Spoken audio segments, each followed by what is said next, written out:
ഒരു ബന്ധം അത് കേവലം ഒരു വാചകമായി കൊണ്ടല്ല, മറിച്ച് ഒരാൾ ദാമ്പത്യത്തിലേക്ക്, വിവാഹത്തിലേക്ക് പ്രവേശിക്കുന്നതിലൂടെ തുടങ്ങുന്ന ബന്ധം ഒരാളുടെ മരണത്തോടുകൂടി അവസാനിക്കുന്നില്ലെന്ന് മാത്രമല്ല, അവർ ആഗ്രഹിക്കുന്നുവെങ്കിൽ ഭാര്യയും ഭർത്താവും സൽപ്രവർത്തനങ്ങൾ ചെയ്ത് ജീവിച്ചവരാണെങ്കിൽ കാലാകാലം നീണ്ടു നിൽക്കുന്ന പരലോക ജീവിതത്തിലും സ്വർഗീയ ജീവിതത്തിലുമെല്ലാം ആ ഒരു ബന്ധം കാത്തു സൂക്ഷിക്കാൻ കഴിയുമെന്നുള്ളതാണ് ദാമ്പത്യത്തിൻ്റെ ഏറ്റവും വലിയ പ്രത്യേകത.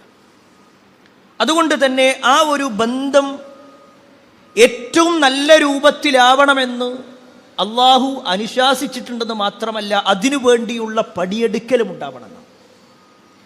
വിശുദ്ധ ഖുർആനിൽ അള്ളാഹു ഒരു ദൃഷ്ടാന്തമായി, ഒരു ആയത്തായി എണ്ണിപ്പറഞ്ഞ ഒരു കാര്യം, വമിൻ ആയാതിഹി, അള്ളാഹുവിന്റെ ദൃഷ്ടാന്തങ്ങളിൽപ്പെട്ടതാണ് അൻ ഖലഖ ലകും മിൻ അൻഫുസികും അസ്വാജൻ ലിതസ്കുനു, നിങ്ങൾ സമാധാനപൂർണമായി ഒത്തുചേരുന്നതിനായി നിങ്ങളിൽ നിന്ന് തന്നെ നിങ്ങൾക്ക് ഇണകളെ സൃഷ്ടിച്ചിരിക്കുന്നു.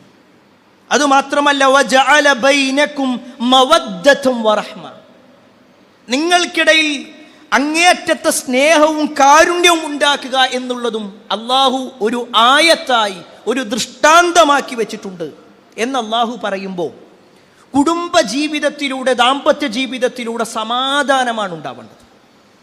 ഖേദകരമെന്ന് പറയട്ടെ, ഇത്രയും ആമുഖമായിട്ട് പറയുമ്പോൾ പോലും ഒരാളെ വിവാഹത്തിൻ്റെ കാര്യം പറയുമ്പോൾ ആളുകൾ പറയുന്ന ചില വാക്കുകളുണ്ട്. അങ്ങനെ സ്വസ്ഥമായി ജീവിക്കണ്ട, കല്യാണം കഴിച്ച് നീയും കുറച്ച് അനുഭവിക്കുക. ഈ ഒരു പ്രയോഗം തമാശക്ക് വേണ്ടിയാണെങ്കിൽ പോലും പലരും പറയാറുണ്ട്. ഒരാൾ വിവാഹത്തിലേക്ക് പ്രവേശിക്കുമ്പോൾ അതിനെ കളിയാക്കിക്കൊണ്ടോ അല്ലെങ്കിൽ നിന്റെ സ്വാതന്ത്ര്യം മുഴുവൻ ഇല്ലാതാകുകയാണ്, നിനക്കിനി സ്വസ്ഥതയില്ലാത്ത ജീവിതമാണ് എന്ന് പറയുന്ന ആളുകളെയും നമുക്ക് കാണാൻ കഴിയും. എന്നാൽ പ്രിയപ്പെട്ടവരെ, എന്താണ് സത്യത്തിൽ ഇസ്ലാം ഒരു വിവാഹത്തിലേക്ക് വിവാഹിതനാകണം എന്ന് പറയുന്നതിലൊക്കെ ഉള്ളത് എന്താ? ഒരു പ്രായമായി കഴിഞ്ഞാൽ പോയി കല്യാണം കഴിക്കുക എന്നുള്ളതല്ല. പ്രായമായല്ലോ, എല്ലാവരും കല്യാണം കഴിച്ചു, എൻ്റെ പ്രായമുള്ളവരെല്ലാവരും കഴിച്ചു, ഇനി ഞാനായിട്ട് ഒഴിവാകുന്നില്ല എങ്കിൽ ഞാനും കഴിക്കട്ടെ. അല്ലെങ്കിൽ ഒരുപാട് ആളുകളായി ചോദിക്കുന്നു, നിന്റെ വിവാഹമായില്ലേ എന്ന ചോദ്യം, ആ ചോദ്യത്തിന് ഇനി മുന്നിൽ നിൽക്കാൻ വയ്യ, അതുകൊണ്ട് വേഗം പോയി കല്യാണം കഴിക്കട്ടെ. സമൂഹത്തിൽ എല്ലാവരും കഴിക്കുന്നുണ്ട്, പിന്നെ ഞാനായിട്ട് മാറി നിൽക്കണ്ട. ഇതൊന്നുമല്ല വിവാഹം എന്ന് പറഞ്ഞത്. ഇസ്ലാമിൽ വിവാഹം എന്ന് പറയുമ്പോൾ അതിലൊരു ഇബാദത്തുണ്ട്, അത് ഒരു പുണ്യകരമായ കാര്യമായിട്ടാണ് എണ്ണിയിട്ടുള്ളത്, ഈമാൻ കിട്ടുന്ന ഒരു കാര്യമായിട്ടാണ് എണ്ണിയിട്ടുള്ളത്. ചില വാചകങ്ങളിൽ തന്നെ കാണുവാൻ സാധിക്കും, വിവാഹിതനാകുന്നതിലൂടെ അവൻ്റെ ഈമാനിലുള്ള വർധനവ്, ഈമാനിൻ്റെ പൂർത്തീകരണം അതിൽ നടക്കുന്നുണ്ട്. അതുകൊണ്ടാണ് റസൂലുള്ളാഹി സ്വല്ലല്ലാഹു അലൈഹി വസല്ലം യുവാക്കളെ വിളിച്ചുകൊണ്ട് പറഞ്ഞത്, യാ മഅശറ ശബാബ് മൻ ഇസ്തതാഅ മിൻകുമുൽ ബാഅ ഫല്യതസവ്വജ്. അല്ലയോ യുവാക്കളെ, യുവതികളെ, നിങ്ങൾക്ക് ഒരു ബാഅത്ത് എത്തിക്കഴിഞ്ഞാൽ, ബാഅത്ത് എന്ന് പറഞ്ഞാൽ ഒരു പെണ്ണിനെ പോറ്റാനുള്ള കഴിവ്, ശാരീരികമായും അതുപോലെ തന്നെ അവളെ തൃപ്തിപ്പെടുത്താനുള്ള കഴിവ്, ഈ തരത്തിലുള്ള ഒരു കഴിവെത്തിക്കഴിഞ്ഞാൽ ഫല്യതസവ്വജ്, നിങ്ങൾ വിവാഹം കഴിക്കണം എന്ന് പറഞ്ഞു. അത് റസൂലുള്ളാഹി സ്വല്ലല്ലാഹു അലൈഹി വസല്ലമയുടെ ഒരു കൽപ്പനാക്രിയയാണ്. അതിനൊരാൾക്ക് കഴിയൂലെങ്കിൽ, അവന് ചില പ്രയാസങ്ങളുണ്ടെങ്കിൽ അവൻ നോമ്പെടുക്കണമെന്ന് പറഞ്ഞു. കാരണം വിവാഹിതരാകുന്നതിലൂടെ ലഭിക്കേണ്ട പലതും അവന് ലഭിക്കാത്ത അവൻ്റെ അവസ്ഥ, അവൻ്റെ ശാരീരിക അവസ്ഥയാണെങ്കിൽ അവൻ നോമ്പെടുത്തുകൊണ്ടത് പരിഹരിക്കണം. ഇത്രയേറെ റസൂലുള്ളാഹി സ്വല്ലല്ലാഹു അലൈഹി വസല്ലം ഗൗരവത്തിൽ പറഞ്ഞിട്ടുണ്ടെങ്കിൽ, ആ വിവാഹത്തിലുള്ള കരാറ് പോലും ഇസ്ലാം എത്ര ഗൗരവത്തിൽ എണ്ണിയിട്ടുള്ളതെന്ന് നമുക്ക് അത്ഭുതത്തോടു കൂടി മനസ്സിലാക്കാൻ പറ്റും. വിശുദ്ധ ഖുർആനിൽ മീസാഖൻ ഗലീള എന്ന പ്രയോഗം, ഇതിൻ്റെ അർത്ഥം എന്താണെന്നറിയോ? ശക്തമായ കരാറ്, ഏറ്റവും ശക്തമായ സുദൃഢമായ കരാർ. വിശുദ്ധ ഖുർആനിൽ 3 സ്ഥലങ്ങളിലാണ് ഈ ഒരു വാചകം വന്നിട്ടുള്ളത്, മീസാഖൻ ഗലീള. അതിൽ 2 സ്ഥലങ്ങളിൽ വന്നിട്ടുള്ളത് പ്രവാചകന്മാരുമായി ബന്ധപ്പെട്ടുകൊണ്ടാണ്. പ്രവാചകന്മാർ അള്ളാഹുവിൽ നിന്ന് വാങ്ങുന്ന കരാർ. റബ്ബേ, നീ എന്താണോ കൽപ്പിക്കുന്നത് ആ കൽപ്പിക്കുന്ന കരാർ ഞാൻ പൂർത്തീകരിക്കാം. ഞാൻ ഒരിക്കലും അതിൽ ഒരു ഇളവും വരുത്തുകയില്ല, അതിൽ ഒരു പോരായ്മ എന്നിൽ ഉണ്ടാവുകയില്ല എന്നുള്ളതാണ് മീസാക്കൻ ഖലീദ എന്നതിലെ ഒരു വാചകമെങ്കിൽ. മറ്റൊന്ന്, മീസാക്കൻ ഖലീദ എന്ന് പറഞ്ഞാൽ ഒരു വരൻ അല്ലെങ്കിൽ ഒരു ഭർത്താവ് തൻ്റെ ഭാര്യയുടെ വലിയിൽ നിന്ന് വാങ്ങുന്ന ഒരു കരാർ. നമ്മുടെ നാട്ടിൽ പൊതുവേ ഭാര്യയും ഭർത്താവും നിൽക്കും, അതുപോലെ തന്നെ ഭാര്യൻ്റെ വലിയ ആരെങ്കിലും, ഒന്നുകിൽ വാപ്പയായിരിക്കാം, സഹോദരനായിരിക്കാം, കുടുംബക്കാരെങ്കിലും ആയിരിക്കാം. എന്നിട്ട് കൈ പിടിച്ചോ അല്ലാതെയോ പറയുന്ന ചില വാക്കുകളുണ്ട്. ഞാൻ നിനക്ക് വിവാഹം ചെയ്ത് തന്നു, ഞാനിതാ സ്വീകരിച്ചു എന്ന് പറയുന്ന ആ ഒരു വാക്കിനാണ് മീസാക്കൻ ഖലീദ എന്ന് ഖുർആൻ പ്രയോഗിച്ചത്. അതിൻ്റെ അർത്ഥമാണ് ശക്തമായ കരാർ. ബിസ്മില്ല എന്ന് പറഞ്ഞുകൊണ്ടാണ് ഏറ്റെടുക്കുന്നത്.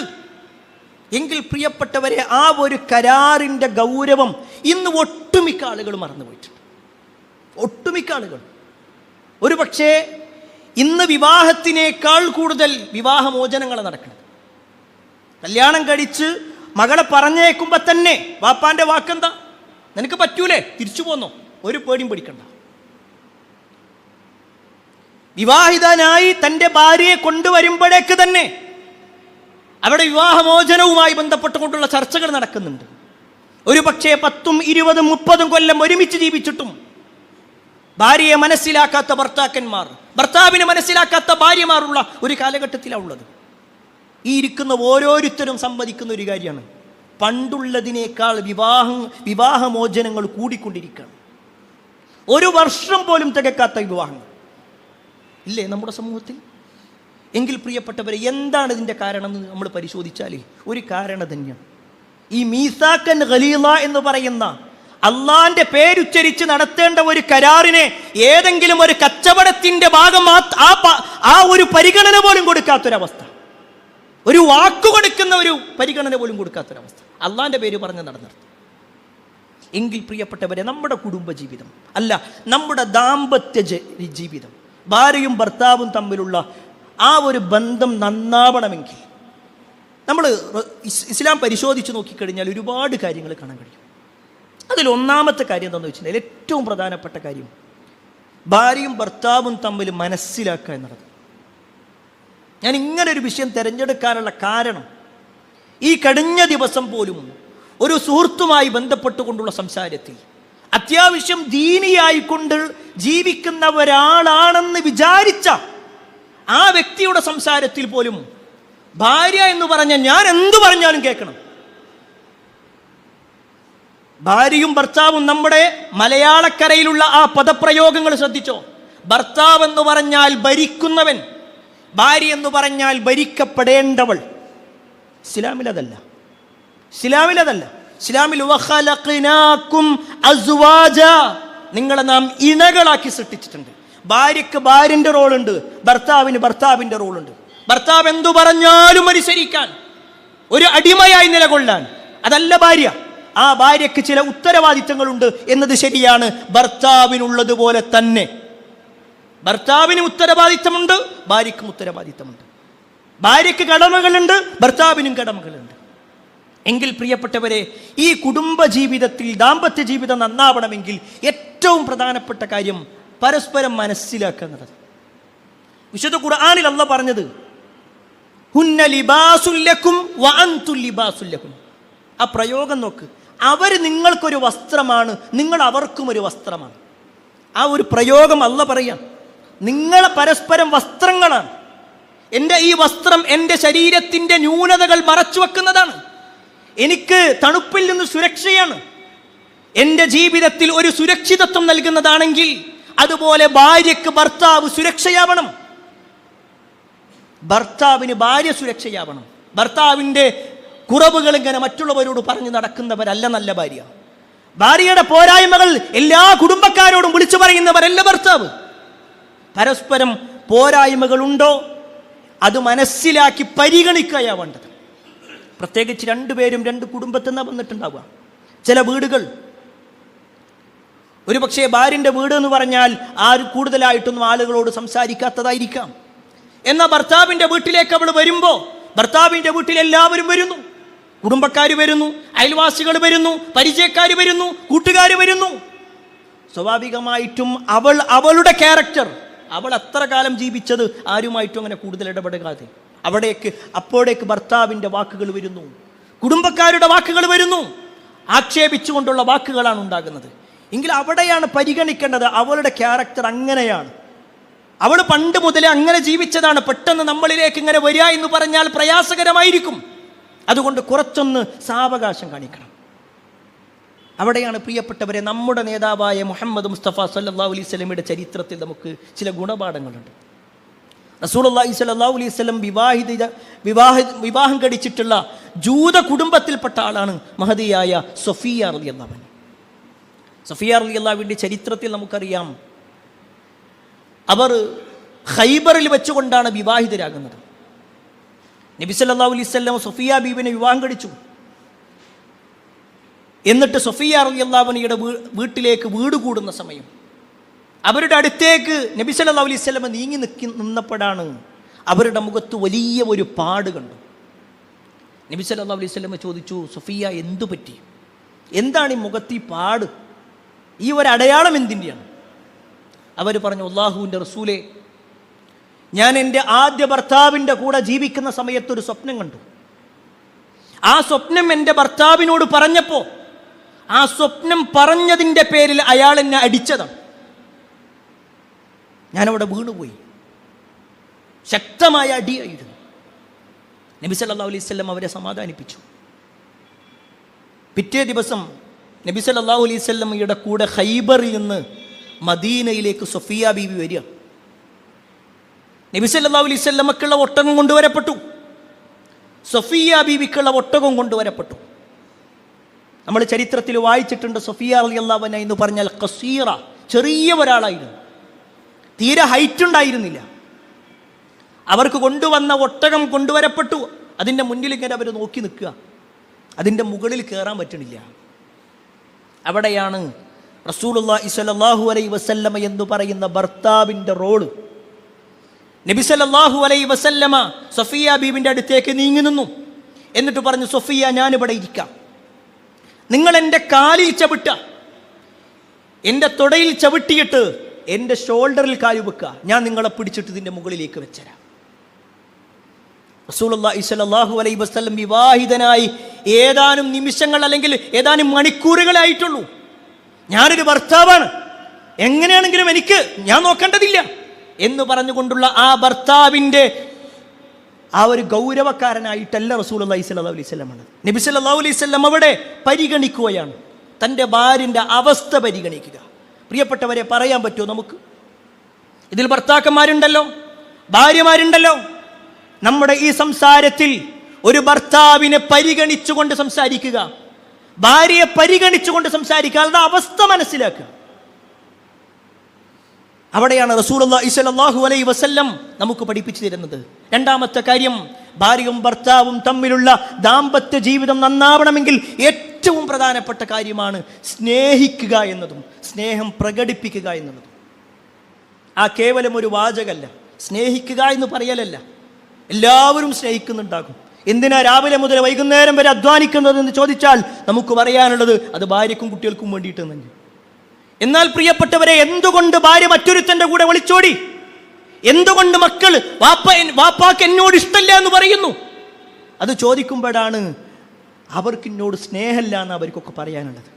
എങ്കിൽ പ്രിയപ്പെട്ടവർ, ആ സ്നേഹം പ്രകടിപ്പിക്കുന്നൊരവസ്ഥയിലേക്ക് എത്തും.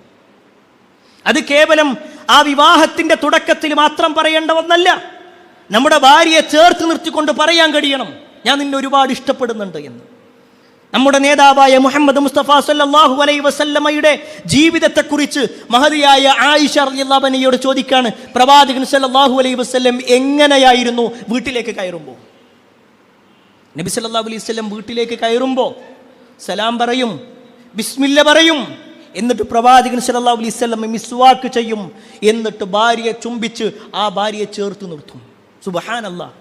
റസൂലുള്ളാഹി സ്വല്ലല്ലാഹു അലൈഹി വസല്ലം വീട്ടിലേക്ക് കയറുമ്പോഴും വീട്ടിൽ നിന്ന് ഇറങ്ങുന്ന സമയത്തും ഭാര്യയെ ചേർത്ത് നിർത്തിയിട്ടല്ലാതെ പ്രവാചകൻ സല്ലല്ലാഹു അലൈഹി വസല്ലം ഇറങ്ങാറില്ല, കയറാറില്ല.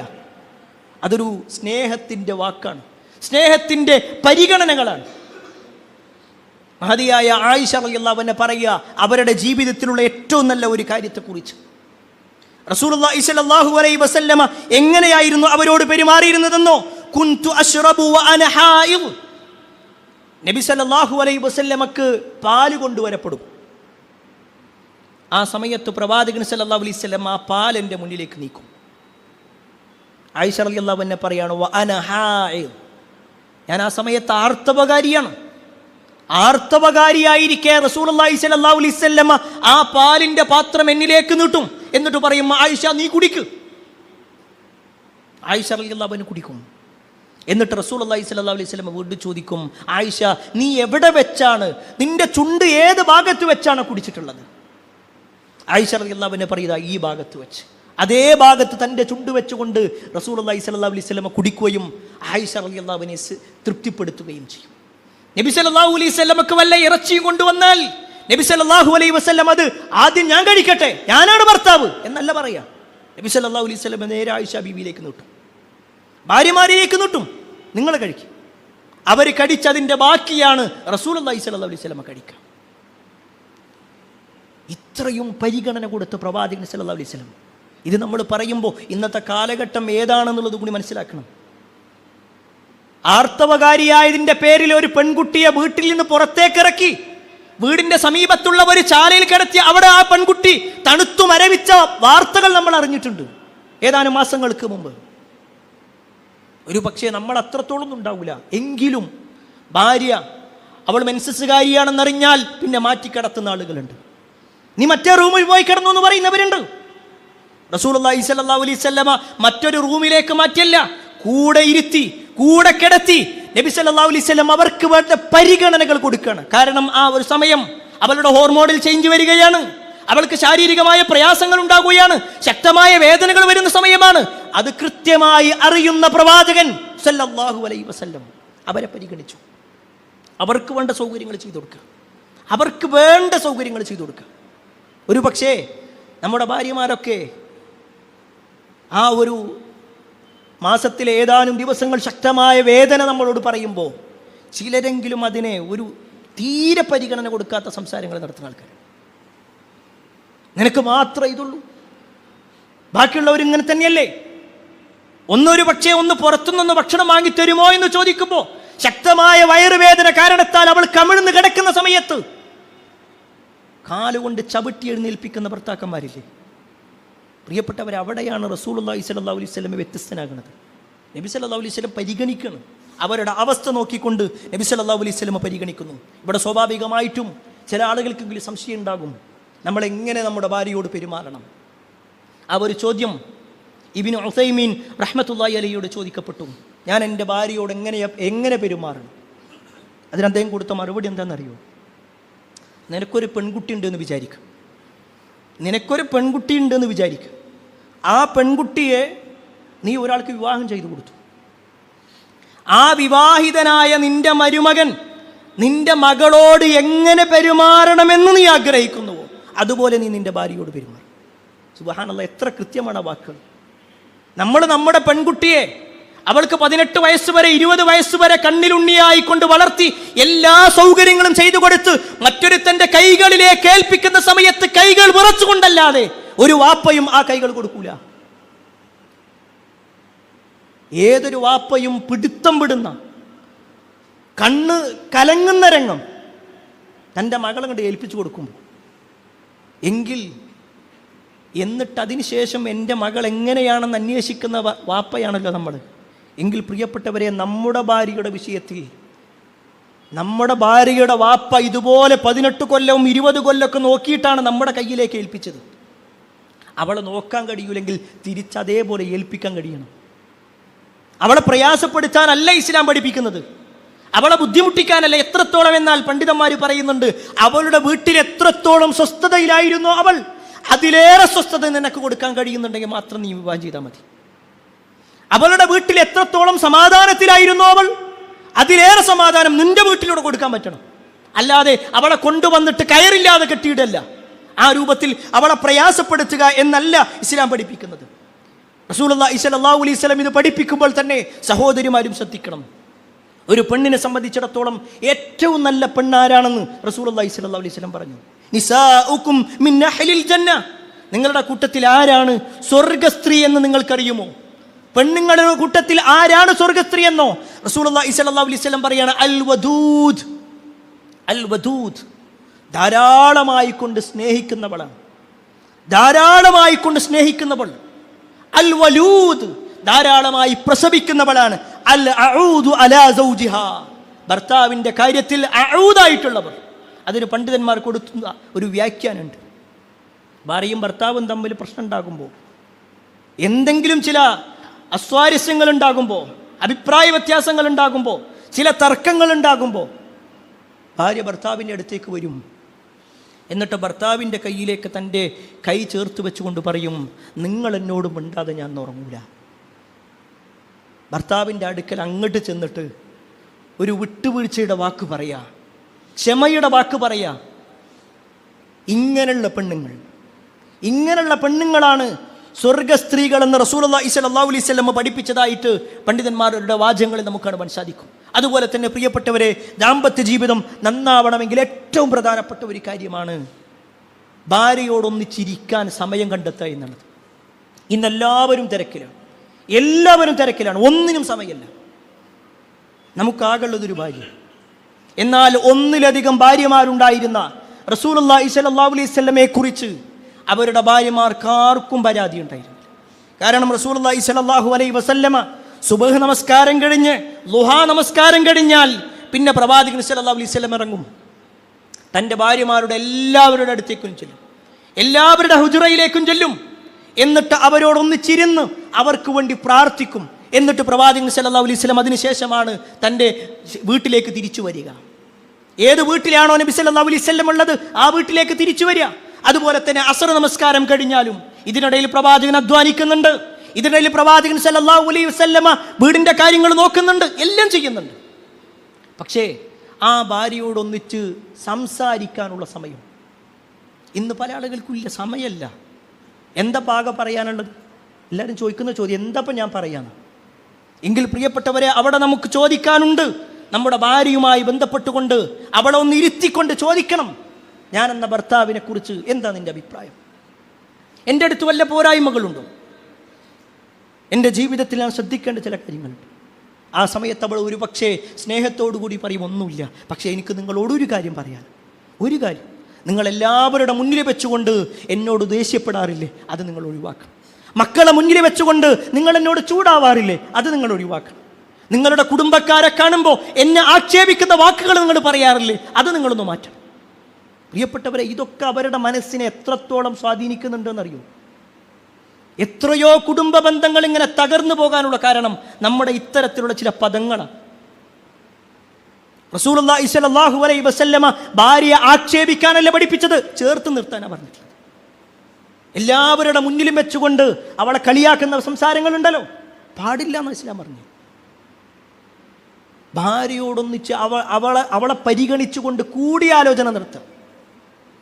റസൂലുള്ളാഹി സ്വല്ലല്ലാഹു അലൈഹി വസല്ലമയുടെ ജീവിതത്തിലെ ഏറ്റവും സുപ്രധാനമായ സംഭവമാണ് ഹുദൈബിയ സന്ധി എന്ന് പറയുന്നത്. നബി സല്ലല്ലാഹു അലൈഹി വസല്ലം മദീനയിൽ നിന്ന് മക്കയിലേക്ക് വരികയാണ്. മദീനയിൽ നിന്ന് മക്കയിലേക്ക് ആ വരവിൽ നബി സല്ലല്ലാഹു അലൈഹി വസല്ലമയുടെ കൂടെ 1000-ലധികം സഹാബിമാരുണ്ട്. ഭാര്യയായിട്ട് ഉമ്മു സലമ റളിയല്ലാഹു അൻഹയാണ്. നബി സല്ലല്ലാഹു അലൈഹി വസല്ലം ഹുദൈബിയ കരാർ എഴുതി. ആ കരാറിലുള്ള ഒന്നാമത്തെ കാര്യം, മദീനയിൽ നിന്ന് മക്കയിലേക്ക് നബിയും സഹാബത്തും പുറപ്പെട്ടത് ഉംറ കർമ്മം നിർവഹിക്കാൻ വേണ്ടിയാണ്. എന്നാൽ ആ കരാറിലെ ഒന്നാമത്തെ കരാറ്, നിങ്ങൾ ഇപ്പോൾ ഉംറ കർമ്മം ചെയ്യാതെ തിരിച്ചു പോകണം, അടുത്ത കൊല്ലം വന്നിട്ട് ചെയ്താൽ മതി. ഇതാണ് ഒന്നാമത്തെ കരാറ്. സഹാബിമാരിൽ പല ആളുകളും അംഗീകരിച്ചില്ല. നബി സല്ലല്ലാഹു അലൈഹി വസല്ലം അവരോട് പറഞ്ഞു, നിങ്ങൾ മുണ്ടനം ചെയ്യും, തല മൊട്ടയടിക്കും, ഇതിൽ നിന്ന് തഹല്ലുലാക്കി നമുക്ക് തിരിച്ചു പോകാം. ആരും അനുസരിച്ചില്ല. നബി സല്ലല്ലാഹു അലൈഹി വസല്ലമ വിഷമത്തോടുകൂടി തൻ്റെ ടെൻറ്റിലേക്ക് ചെല്ലുകയാണ്. റസൂലുള്ളാഹി സ്വല്ലല്ലാഹു അലൈഹി വസല്ലമയാകുന്ന ഭർത്താവിൻ്റെ വിഷമം മനസ്സിലാക്കി ഉമ്മു സലമ എന്ന ഭാര്യ ഉമ്മു സലമ റളിയല്ലാഹു അൻഹ നബി സല്ലല്ലാഹു അലൈഹി വസല്ലമയെ സമാധാനിപ്പിക്കണം. നിങ്ങൾ ബേജാറാവണ്ട, നിങ്ങളൊരു കാര്യം ചെയ്യും, നിങ്ങളിങ്ങോട്ട് മൊട്ടടിച്ചു, എന്നിട്ട് ജനങ്ങളിലേക്കുണ്ട് ഇറങ്ങിക്കോളി. എങ്കിൽ നിങ്ങൾ ചെയ്തത് കണ്ട പിന്നെ ഓരെന്തായാലും ചെയ്തു.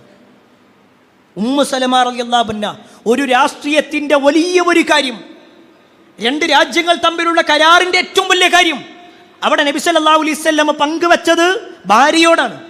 ആ ഭാര്യ അതിന് ഉപദേശങ്ങൾ കൊടുക്കുകയാണ്, കൂടിയാലോചനകൾ നിർവഹിക്കുകയാണ്. എന്നിട്ട് നബി സല്ലല്ലാഹു അലൈഹി വസല്ലമ തലമുണ്ടനം ചെയ്ത് പുറത്തേക്ക് ഇറങ്ങി. നബി സല്ലല്ലാഹു അലൈഹി വസല്ലമ മൊട്ടയടിച്ചത് കണ്ടപ്പോൾ സ്വഹാബത്ത് പിന്നൊന്നും നോക്കി നിന്നില്ല, അവർ മൊട്ടയടിച്ചു. നബി സല്ലല്ലാഹു അലൈഹി വസല്ലമയുടെ മനസ്സിലുള്ള വലിയ ഒരു വിഷമം ഉമ്മു സലമ എന്ന ഭാര്യയുടെ ഒരൊറ്റ വാക്കിലൂടെ ഇല്ലാതായി. അവിടെ നമ്മളൊന്ന് ആലോചിച്ച് നോക്കണം. മകൾക്ക് കല്യാണാലോചന വരികയാണ്, വീടിൻ്റെ കാര്യം ചർച്ച ചെയ്യാണ്, എവിടെ വീട് വെക്കണമെന്ന ചർച്ചയാണ്. എന്ത് വരുന്ന സമയത്തും ഭാര്യ വല്ലതും സംസാരിക്കാൻ വേണ്ടി വരുമ്പോഴേക്ക് തന്നെ ചില ഭർത്താക്കന്മാർ ഇത് ഞങ്ങൾ ആണുങ്ങൾ തീരുമാനിക്കും, ഉള്ളിലേക്ക് പോ.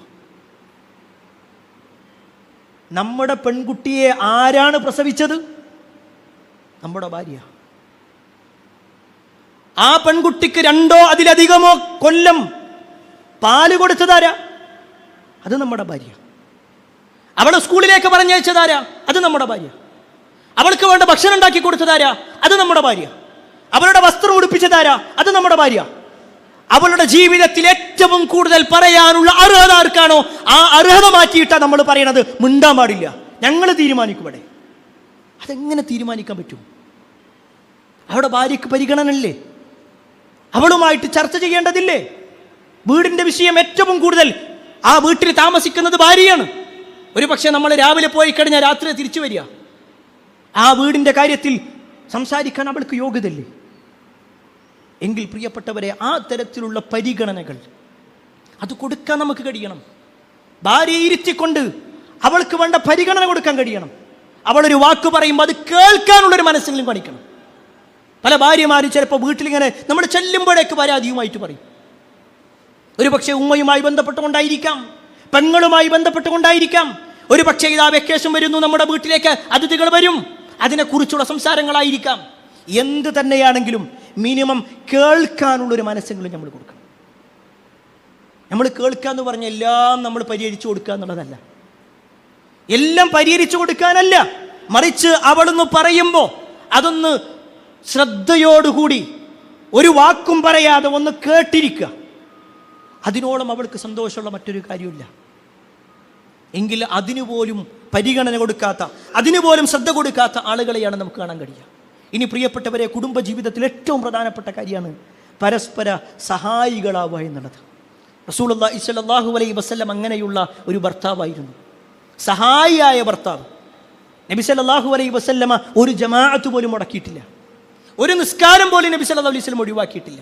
പക്ഷേ നബി സല്ലല്ലാഹു അലൈഹി വസല്ലമയെ കുറിച്ച് ഭാര്യമാർ പറയും, റസൂലുള്ളാഹി സ്വല്ലല്ലാഹു അലൈഹി വസല്ലമ വീട്ടിൽ ഞങ്ങൾക്ക് മാവ് കുഴച്ച് തരും, റൊട്ടിയുണ്ടാക്കി തരും, വീട് വൃത്തിയാക്കും, കുട്ടികളെ കൂടെ ഇരിക്കും. എന്നിട്ടോ ബാങ്കിൻ്റെ സമയമായി കഴിഞ്ഞ നബി സല്ലല്ലാഹു അലൈഹി വസല്ലം എഴുന്നേൽക്കും. നബി സല്ലല്ലാഹു അലൈഹി വസല്ലമക്ക് കുടുംബമുണ്ട്, നബി സല്ലല്ലാഹു അലൈഹി വസല്ലമക്കും ഭാര്യമാരുണ്ട്, നബി സല്ലല്ലാഹു അലൈഹി വസല്ലമക്കും മക്കളുണ്ട്. പക്ഷേ അവരെല്ലാ അർത്ഥത്തിലും ഭാര്യയെ സഹായിക്കുന്ന ഭർത്താവായിരുന്നു. നമുക്ക് പറയാൻ പറ്റുമോ നമ്മുടെ വീട്ടിൽ സാധനങ്ങൾ വാങ്ങിക്കൊടുക്കുക എന്നതിനപ്പുറത്തേക്ക് വീടിൻ്റെ ഏത് കാര്യത്തിലാണ് നമ്മൾ ഇടപെടുന്നത്? ഒരു പക്ഷേ ചില രക്ഷിതാക്കളെങ്കിലും മക്കൾ ഏത് ക്ലാസ്സിലാണ് പഠിക്കുന്നതെന്ന് വരെ അറിയാത്ത രക്ഷിതാക്കളുണ്ട്. ഞാൻ ആരെയും കുറ്റപ്പെടുത്താനല്ല കേട്ടോ. മക്കൾ ഏത് ക്ലാസ്സിലാണ്, മക്കളുടെ ചിലപ്പോൾ കുട്ടികളെ നേരത്തെ കൊണ്ടുവരാൻ വേണ്ടിയിട്ട് സ്കൂളിലേക്ക് പറഞ്ഞയച്ച ഭാര്യനെ വിളിക്കും, ഓന് ഏത് ക്ലാസ്സിലാണ്, ഏത് ഡിവിഷനാണ്, ഒന്നും അറിയൂല, ആരാ പഠിപ്പിക്കണത് അറിയൂല, ഒന്നും നോക്കാത്ത രക്ഷിതാവ്, ഒരു ഉത്തരവാദിത്വം ഏറ്റെടുക്കാത്ത ആൾ. ഞാൻ ആരെയും കുറ്റപ്പെടുത്താനല്ല പ്രിയപ്പെട്ടവരെ. ചില ഉത്തരവാദിത്തങ്ങൾ നമ്മൾ ഏറ്റെടുത്തിട്ടുണ്ടെങ്കിൽ, ഭർത്താവ് എന്ന ഉത്തരവാദിത്തം, വാപ്പ എന്ന ഉത്തരവാദിത്തം, സഹോദരൻ എന്ന ഉത്തരവാദിത്തം, മകൻ എന്ന ഉത്തരവാദിത്തം, ആ ഉത്തരവാദിത്തങ്ങൾ ഏറ്റെടുത്തിട്ടുണ്ടെങ്കിൽ ആ ഉത്തരവാദിത്തങ്ങൾ പൂർണ്ണമായിക്കൊണ്ട് നിർവഹിക്കാൻ നമുക്ക് കഴിയണം. നമ്മുടെ കുടുംബത്തിൻ്റെ വിഷയത്തിൽ വലിയ വലിയ ഭാഗ്യമാണ് നമുക്കുള്ളത്, നമ്മുടെ നല്ലൊരു കുടുംബ ജീവിതത്തിലുള്ളത്. പക്ഷേ നമ്മുടെയൊക്കെ ചില ഇടപെടൽ കാരണത്താൽ ഒരു പക്ഷേ ആ കുടുംബജീവിതം പൂർണ്ണമായി നമുക്ക് നഷ്ടപ്പെടുന്നൊരവസ്ഥയായിരിക്കും. അതിലേറ്റവും ഗൗരവപ്പെട്ട വിഷയം പ്രിയപ്പെട്ടവരെ, നമുക്കൊരു കുടുംബമുണ്ടായിരിക്കെ മോശമായ ചില ബന്ധങ്ങളിലേക്ക് പോകലാണ്. അത് വളരെ ഗൗരവപ്പെട്ട വിഷയം. ഒരു പക്ഷേ ഒരു ഭാര്യയും അംഗീകരിക്കാത്ത, ഒരു ഭർത്താവും അംഗീകരിക്കാത്ത ഒരു കാര്യം. അതൊരു പക്ഷേ നമ്മുടെ ഫോണിലുള്ള ചില കാഴ്ചകളായിരിക്കാം, ഒരു പക്ഷേ ഏതെങ്കിലും വീഡിയോസ് ആയിരിക്കാം. നമ്മൾ നിസാരവൽക്കരിക്കും അതിന്. എത്രയോ കുടുംബ പ്രശ്നങ്ങളിലേക്ക് ഇടപെടുന്ന സമയത്ത് അതിൻ്റെ ഒക്കെ പ്രശ്നം പറയുമ്പോൾ സഹോദരിമാരൊക്കെ കരഞ്ഞുകൊണ്ട്, ഭാര്യമാർ കരഞ്ഞുകൊണ്ട് പറയുന്ന കാര്യം, ഞാൻ ഉറങ്ങിക്കഴിഞ്ഞാൽ എൻ്റെ ഭർത്താവ് ഫോൺ എടുത്തുകൊണ്ട് പോൺ സൈറ്റുകൾ കാണുന്നുണ്ട് എന്നത്. നമുക്ക് തോന്നും ചിലപ്പോൾ അത് നമ്മുടെ ഭാര്യ അറിയണില്ല, നമ്മുടെ മക്കൾ അറിയണില്ല. പക്ഷേ അവരൊക്കെ പലതും കണ്ടും അറിഞ്ഞും മിണ്ടാതിരിക്കുക. പ്രിയപ്പെട്ടവരെ, അത്തരത്തിലുള്ള വല്ല തോന്നിവാസങ്ങളും ഏതെങ്കിലും മോശമായ കാര്യങ്ങൾ നമ്മുടെ ജീവിതത്തിലുണ്ടെങ്കിൽ അത് പിടിക്കപ്പെടുന്നതിന് മുമ്പ്, നമ്മൾ ജനങ്ങൾക്ക് മുന്നിൽ മോശക്കാരാകുന്നതിന് മുമ്പ്, നമ്മുടെ മക്കളോടൊരു വാക്ക് പറയുമ്പോൾ വാപ്പ നിങ്ങളെങ്ങനെയാ, നിങ്ങളുടെ ഫോൺ ഞാൻ കണ്ടിട്ടുണ്ട് എന്ന് തിരിച്ച് നമ്മളോട് പറയുന്ന ആ ഒരു അവസ്ഥ വരുന്നതിന് മുമ്പ് എന്തെങ്കിലും പോരായ്മകൾ ഉണ്ടെങ്കിൽ ആ പോരായ്മകൾ പൂർണ്ണമായി നമ്മൾ മാറ്റുക. എല്ലാ അർത്ഥത്തിലും റബ്ബിനെ പേടിച്ചുകൊണ്ട്. അല്ല പറഞ്ഞതാണ്, എൻ്റെ ഭാര്യനെ നോക്കാൻ എൻ്റെ റബ്ബിനോട് പറഞ്ഞതാ, ഭർത്താവ് പറഞ്ഞതനുസരിക്കാൻ എൻ്റെ റബ്ബനോട് പറഞ്ഞതാ, മക്കളെ നോക്കാൻ എൻ്റെ റബ്ബ് പറഞ്ഞതാ. ആ ഒരു നീയത്തോടു കൂടി തന്നെ നമ്മുടെ ജീവിതത്തിൽ ഉത്തരവാദിത്തങ്ങൾ ഏറ്റെടുക്കുക. അല്ലാഹു സുബ്ഹാനഹു വ തആല അത്തരത്തിലുള്ള ആളുകളിൽ നമ്മെ ഏവരെയും ഉൾപ്പെടുത്തുമാറാവട്ടെ. അൽഹംദുലില്ലാഹി റബ്ബിൽ ആലമീൻ വസ്സലാത്തു വസ്സലാമു അലാ റസൂലില്ലാഹ് വഅലാ ആലിഹി വഅസ്ഹാബിഹി അജ്മഈൻ. അമ്മാ ബഅദ്. സ്നേഹാധനേയരായ സത്യവിശ്വാസികളെ, സഹോദരങ്ങളെ, അള്ളാഹുവിൻ്റെ വിധിവിലക്കൽ അനുസരിച്ചുകൊണ്ടും പ്രവാചകൻ സല്ലല്ലാഹു അലൈഹി വസല്ലമയുടെ ജീവിതചര്യ പിൻപറ്റിക്കൊണ്ടും ജീവിക്കണമേ എന്ന് ഒരിക്കൽ കൂടി എന്നോടൊന്ന പോലെ നിങ്ങൾ ഓരോരുത്തരോടും ഉണർത്തുകയാണ്, വസിയത്ത് ചെയ്യുകയാണ്. ദാമ്പത്യ ജീവിതവുമായി ബന്ധപ്പെട്ടുകൊണ്ട് ശ്രദ്ധിക്കേണ്ട ചില കാര്യങ്ങളാണ് ഓർമ്മപ്പെടുത്തിയത്. ഒരിക്കൽ പ്രവാചകൻ സല്ലല്ലാഹു അലൈഹി വസല്ലമയുടെ അടുക്കിലേക്ക് മുആവിയത്തുൽ ഖുശൈരി എന്ന് പറയുന്ന സ്വഹാബി കടന്നു വന്നു. അദ്ദേഹത്തിനെ കണ്ടപ്പോൾ നബി സല്ലല്ലാഹു അലൈഹി വസല്ലം ചില കാര്യങ്ങൾ ചോദിച്ചു. പ്രത്യേകിച്ച് അദ്ദേഹത്തിൻ്റെ വസ്ത്രം കണ്ടപ്പോൾ അദ്ദേഹം വിവാഹിതനാണ് എന്ന് നബി സല്ലല്ലാഹു അലൈഹി വസല്ലം മനസ്സിലാക്കി. ആ സമയത്ത് പ്രവാചകൻ സല്ലല്ലാഹു അലൈഹി വസല്ലം അദ്ദേഹത്തിന് കൊടുക്കുന്ന ഒരു ഉപദേശമുണ്ട്, ഒരു ഭർത്താവ് എങ്ങനെയായിരിക്കണം എന്നുള്ളത്, തൻ്റെ ഭാര്യയുടെ വിഷയത്തിൽ എങ്ങനെയായിരിക്കണം. റസൂലുള്ളാഹി സ്വല്ലല്ലാഹു അലൈഹി വസല്ലം പറയണം, അൻ തുതഇമഹ ഇദാ തുഇംത, നീ ഭക്ഷിക്കുകയാണെങ്കിൽ അവളെ നീ ഭക്ഷിപ്പിക്കണം. ഒന്നാമത്തെ ഉപദേശം, നീ ഭക്ഷിക്കുകയാണോ അവളെ നീ ഭക്ഷിപ്പിക്കണം. നീ നല്ല നല്ല ഭക്ഷണം കഴിക്കുക, അവൾക്ക് വീട്ടിലുള്ള എന്തെങ്കിലും കഴിക്കുക. അതല്ല, ചില ഭർത്താക്കന്മാരുണ്ട്, അവരിങ്ങനെ റോട്ടിലേക്ക് ഇറങ്ങും, ജോലി കഴിഞ്ഞ് വരുന്ന സമയത്ത് അവർ ഭക്ഷണം കഴിക്കും, നല്ല ഭക്ഷണം കഴിക്കും. ഭാര്യയെ വിളിച്ചിട്ട് പറയും, നീ എന്താ വെച്ചാൽ കഴിച്ചു. അതൊരു നല്ല സ്വഭാവമല്ല. അവരെ പരിഗണിക്കുക എന്നുള്ളതാണ്. എല്ലാ തവണയും എന്തു വാങ്ങുമ്പോഴും ഭാര്യയ്ക്ക് വാങ്ങിക്കൊടുക്കണം എന്നല്ല, പക്ഷേ അവരെ കൂടി പരിഗണിക്കണം. നീ ധരിക്കുകയാണെങ്കിൽ അവളെ നീ ധരിപ്പിക്കണം. മാസാമാസം നമ്മളിങ്ങനെ ഡ്രസ്സ് എടുക്കുക, ഭാര്യക്കോ അത് പെരുന്നാളിൻ്റെ സമയത്ത് മാത്രം, കുടുംബത്തിൽ എന്തെങ്കിലും ഒരു കല്യാണം നടന്നാൽ അപ്പം മാത്രം അല്ല, നമ്മൾ ധരിക്കുകയാണോ അവളെ ധരിപ്പിക്കണം. എന്നിട്ട് മൂന്നാമതായിക്കൊണ്ട് നബി സല്ലല്ലാഹു അലൈഹി വസല്ലം പറഞ്ഞു, വലാ തദ്രിബിൽ വജ്ഹ്, നീ അവളുടെ മുഖത്തടിക്കാൻ പാടില്ല. ഭാര്യയുടെ മുഖത്തടിക്കുക എന്നുള്ളത്, ഭാര്യയെ തല്ലുക എന്നുള്ളത് തന്നെ വലിയ കുറ്റകരമാണ്. അത്രയും ബുദ്ധിമുട്ടുള്ള സമയത്ത് മാത്രം, ഒരു നിലക്കും മുന്നോട്ട് പോകൂല എങ്കിൽ അവളെ അടിക്കുക എന്നുള്ളത് വിശുദ്ധ ഖുർആനിൽ ഒരു വാചകമുണ്ട്. അത് തന്നെ ആ ഒരു ആയത്തിനെ വിശദീകരിച്ചുകൊണ്ട് തഫ്സീറുകളുടെ പിതാവ് എന്നറിയപ്പെടുന്ന അബ്ദുല്ലാഹി ഇബ്നു അബ്ബാസ് റളിയല്ലാഹു അൻഹു പറയുന്നത് എന്താണെന്നറിയോ? നമ്മുടെ കൈ കൊണ്ടടിക്കാൻ പാടില്ല, വടി കൊണ്ടടിക്കാൻ പാടില്ല, അറാക്കിൻ്റെ കൊള്ളി കൊണ്ട്, അത് തന്നെ അടയാളം വരാത്ത രൂപത്തിലുള്ള അടി, പാടുവരാത്ത രൂപത്തിലുള്ള അടി. അതെന്തിനാ? അവളെ അടിക്കാൻ വേണ്ടിയിട്ടുള്ളതല്ലത്, മറിച്ച് ഭർത്താവിനെ ഉപദേശിച്ചു, ഞാൻ നേരായിട്ടില്ല, എന്നെ മാറ്റിക്കിടത്തി, ഞാൻ നേരായിട്ടില്ല, എൻ്റെ കുടുംബക്കാരെ വിളിച്ച് സംസാരിച്ചു, എന്നിട്ടും മാറിയിട്ടില്ല. ഇതാ അവസാനത്തെ എൻ്റെ ഭർത്താവിനെ ത്വലാക്ക് ചെല്ലുന്നതിൻ്റെ അവസാനമായിട്ടുണ്ട്, അതിൻ്റെ അവസാന ഘട്ടമാണ്. അദ്ദേഹം ഇതാ എന്നെ അടിക്കും ചെയ്തിട്ടുണ്ട്. പാടുവരാത്ത രൂപത്തിലുള്ള അടി, ആ ഒരു ബോധ്യപ്പെടലിന് വേണ്ടിയിട്ടാണ് അടി, അതല്ലാതെ തല്ലാൻ വേണ്ടിയിട്ടുള്ളതല്ല. വലാ തദ്രിബിൽ വജ്ഹ്, അവളുടെ മുഖത്തടിക്കരുത്. വലാ തഹ്ജുർ ഇല്ലാ ഫിൽ ബൈത്ത്, നിങ്ങളുടെ റൂമിലല്ലാതെ അവളെ നീ അകറ്റി നിർത്തരുത്. ഒരുപക്ഷെ ഭാര്യയും ഭർത്താവും തമ്മിൽ പ്രശ്നങ്ങൾ ഉണ്ടാകുമ്പോൾ നാട്ടിലുള്ള മുഴുവൻ ആളുകളും അറിയുന്നൊരവസ്ഥ, മക്കളറിയുന്നൊരവസ്ഥ ഉണ്ടാകാൻ പാടില്ല. എന്തെങ്കിലും പ്രശ്നങ്ങളുണ്ടോ എങ്കിൽ അത് ഭാര്യയും ഭർത്താവും മാത്രമുള്ള റൂമിൻ്റെ ഉള്ളിലേക്ക് കയറിക്കൊണ്ട് മാത്രമായിരിക്കണം ആ സംസാരം. മക്കൾക്കിടയിൽ അറിയാൻ പാടില്ല വാപ്പയും ഉമ്മയും തമ്മിൽ പ്രശ്നത്തിലാണ്.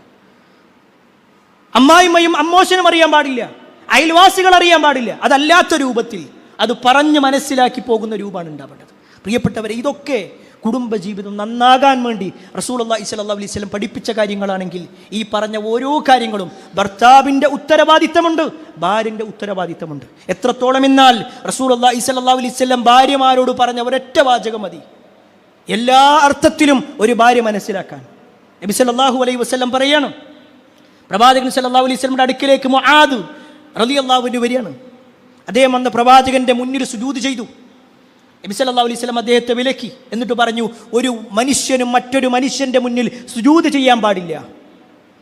അങ്ങനെ ആരെങ്കിലും സുജൂദ് ചെയ്യാൻ ഞാൻ കൽപ്പിക്കുമായിരുന്നെങ്കിൽ ലഅമർതുൽ മർഅത അൻ തസ്ജുദ ലിസൗജിഹാ, ഒരു പെണ്ണിനോട് അവളുടെ ഭർത്താവിൻ്റെ മുന്നിൽ സുജൂദ് ചെയ്യാൻ കൽപ്പിക്കുമായിരുന്നു.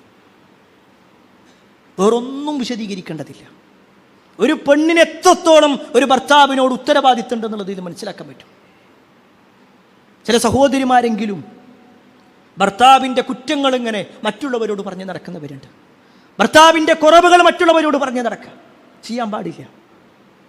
പോരായ്മകൾ എല്ലാവർക്കും ഉണ്ടാകും, ഭാര്യയ്ക്കും ഉണ്ടാകും, ഭർത്താവിനുണ്ടാകും.